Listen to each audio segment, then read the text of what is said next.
అసలు రష్యా దున్నపోతే మాదిరిగా ఉక్రెయిన్పై ఎందుకు దాడి చేసింది? సింపుల్గా చెప్పాలంటే ఉక్రెయిన్ నాటోలో చేరుతానన్నందుకు. మరి ఈ నాటో ఏమిటి? నాటో అంటేనే పుతిన్ ఎందుకు కస్సుమంటున్నాడు? ఆ వివరాల్లోకి వెళితే 1939లో రెండో ప్రపంచ యుద్ధం మొదలైంది. 1945 నాటికి అమెరికా, బ్రిటన్, ఫ్రాన్స్ కూటమి దేశాలు విజయం సాధించాయి. ఇటు హిట్లర్ను తొక్క తీసేందుకు రంగంలోకి వచ్చిన రష్యా కూడా పోరాడింది. మొత్తానికి యుద్ధం ముగిసింది. మనం గెలిచామని అంతా ప్రకటించుకొని సంబరాలు చేసుకుంటూ ఉన్నారు.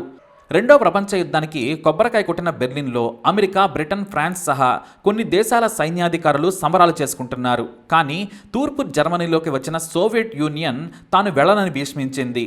మొత్తం ప్రాంతాన్ని దిగ్బంధించింది. పైగా విమానాల ద్వారా సైన్యాన్ని తూర్పు జర్మనీ ప్రాంతానికి తరలించింది. అంతేకాదు పోలాండ్ లాంటి దేశాల్లో కూడా తిష్ట వేసింది.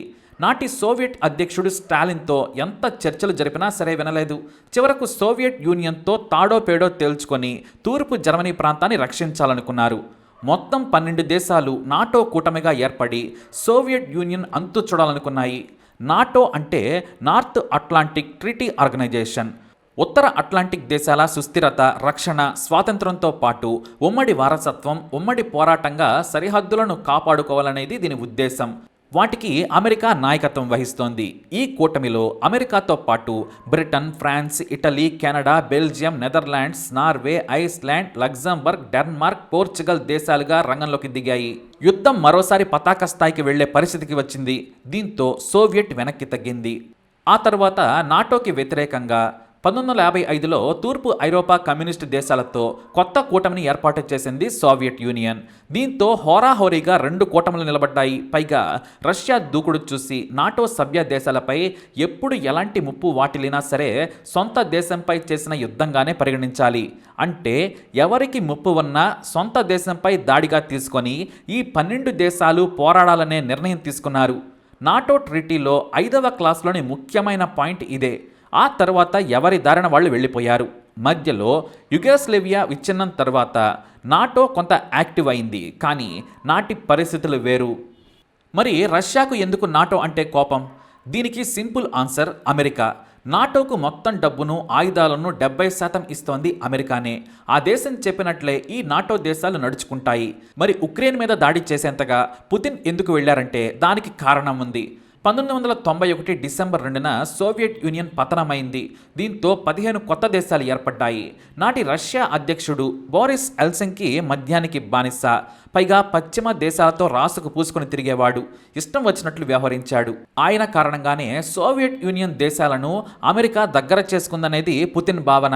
ఎందుకంటే రష్యా నుంచి విడిపోయిన దేశాలకు నాటోలో సభ్యత్వం ఇచ్చింది అమెరికా.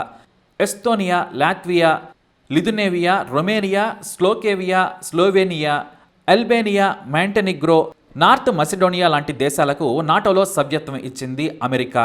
రష్యా భయానికి చెక్ రిపబ్లిక్, పోలాండ్, హంగరీలు కూడా నాటోలో చేరాయి. మిగతా దేశాలకు సాయం చేస్తామని, నాటో అనుబంధ దేశాలుగా గుర్తిస్తాం, మీరు భయపడద్దని నోటి మాటగా నాడు క్లింటన్ ఇతర దేశాలకు చెప్పారు. నాటో బలోపేతం అవడంతో పాటు మాస్కోకు 1000 కిలోమీటర్ల దూరంలో కూటమి దళాలు క్షిపణులను మోహరించాయి. 12 నుంచి 30 దేశాలకు నాటో కూటమి చేరింది. వీటిపై రష్యా దండెత్తితే నాటో ఊరుకోదు. మాస్కోను గంటలో నేలమట్టం చేస్తాయి. దీంతో పుతిన్ అధ్యక్షుడు కాగానే రగిలిపోయాడు. ఆర్థికంగా బలహీనంగా ఉండడంతో చేసేది లేక పుతిన్ కూడా నాటోకి దగ్గరయ్యాడు. నాటో, మాస్కో కామన్ ఎజెండాతో ఒక ఒప్పందం చేసుకున్నాయి. నాటో రష్యా కౌన్సిల్ అని ప్రత్యేక కేంద్రాన్ని ఏర్పాటు చేశారు. ఇక నాటోలోకి రష్యా రావడంతో యూరప్లోని దేశాలకు ఎలాంటి ముప్పు లేదనుకున్నారు. కానీ పుతిన్ నీచుడు కదా. 2014లో క్రిమియాను ఆక్రమించుకున్నాడు. ఏకపక్ష నిర్ణయంపై ఆగ్రహం వ్యక్తం చేసిన నాటో దేశాలు రష్యాను బయటకు తరిమేశాయి. అంతేకాదు ఈ ఘటన జరగగానే ఉక్రెయిన్ తమకు వేగంగా నాటోలో సభ్యత్వం ఇవ్వాలని కోరింది. గతంలో ఇస్తామని నాటో చెబితే పుతిన్కు అత్యంత సన్నిహితుడు ఉక్రెయిన్ అధ్యక్షుడు కావడంతో తీరా సంతకాల సమయానికి తమకు వద్దన్నాడు. ఇప్పుడు రష్యా మాత్రం ఉక్రెయిన్ను నాటోలో చేర్చుకుంటే అంతు చూస్తామని చెప్పింది. ఎందుకంటే పశ్చిమ దేశాలు నాటో పేరుతో రష్యా సరిహద్దులు దాటి వస్తున్నాయి. రష్యాకు వ్యతిరేకంగా కుట్రలు చేస్తున్నాడని పుతిన్ అంటున్నాడు. ఉక్రెయిన్ మీరు చేర్చుకున్నట్టయితే నా తడాక చూపిస్తామన్నాడు. కానీ ఉక్రెయిన్ మాత్రం ప్రతిరోజు నాటో మీద ఒత్తిడి తీసుకురావడం మొదలుపెట్టింది. పుతిన్ ఏ రోజైనా మమ్మల్ని మింగేస్తాడు, తొందరగా చేర్చుకొని కాపాడమని వేడుకున్నారు. దీంతో ఇప్పుడు అలర్ట్ కాకుంటే గతంలో రష్యా నుంచి విడిపోయిన మిగతా దేశాలకు కూడా నాటోలో చేరుతాయని భయపడ్డాడు పుతిన్. అదే జరిగితే సోవియట్ యూనియన్ను స్థాపించడం కష్టం, పైగా అమెరికా ప్రాబల్యం పెరుగుతుందనుకున్నాడు. దీంతో మొదటి హెచ్చరికగా ఉక్రెయిన్ మీద దాడి చేశాడు.